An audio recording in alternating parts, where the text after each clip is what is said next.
partie du positionnement. Voici le plan de notre cours.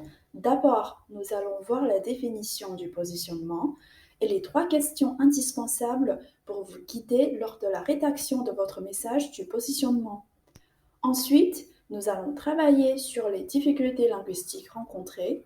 Enfin, une étude de cas vous sera proposée comme une petite évaluation. À la fin de ce cours, vous saurez certainement comprendre la notion du positionnement, serez capable d'écrire un message du positionnement. Soyez prêts, c'est parti. Commençons par la définition. Positionner un produit consiste à lui donner une place dans l'esprit des consommateurs par rapport à ses concurrents, c'est-à-dire il est important que votre produit soit identifiable dans son univers de consommation et différent par rapport à son univers de concurrence.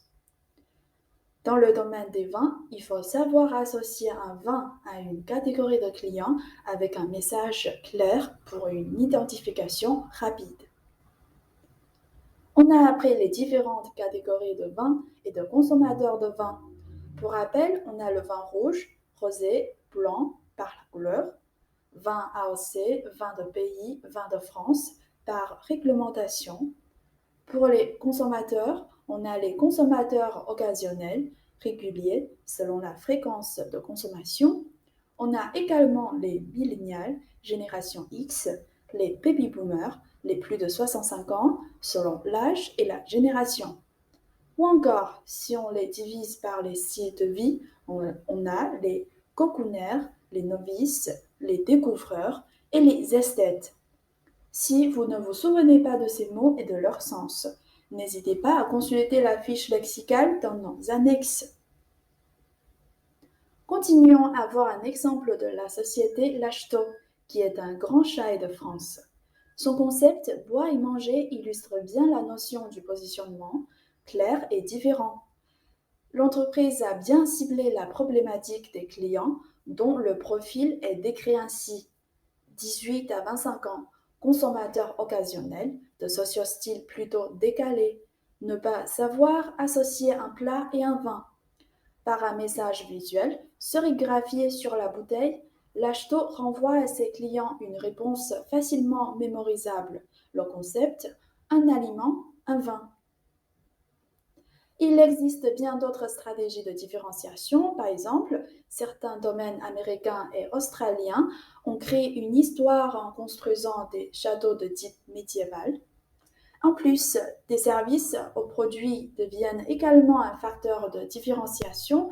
On voit de plus en plus ce genre de services liés à la dégustation en compagnie du producteur, au tourisme et aux facilités de transport. Voilà tout ce qui est important sur le concept du positionnement. Quant à l'expression de votre positionnement, il suffit de vous poser ces 3 questions et d'y répondre de façon claire et simple. Quel est le produit?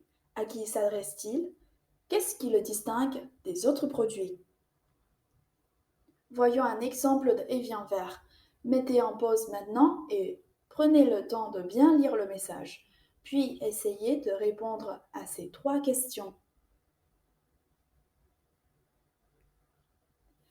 Alors, vous avez fini? Très bien, on corrige tout de suite. Pour la première question, la réponse se trouve en première phrase. Evian vert est du nom minéral naturel et pur. Pour la deuxième question, on trouve la réponse à la fin. Il s'adresse aux consommateurs, aux restaurateurs et aux hôteliers. Au sujet de la différenciation, ce produit est différent des autres grâce à son conditionnement. L'emballage de la bouteille en verre apporte une touche d'élégance sublime. Maintenant, c'est à vous de vous entraîner. Lisez ce petit texte et analysez leur stratégie du positionnement. N'oubliez pas nos points clés.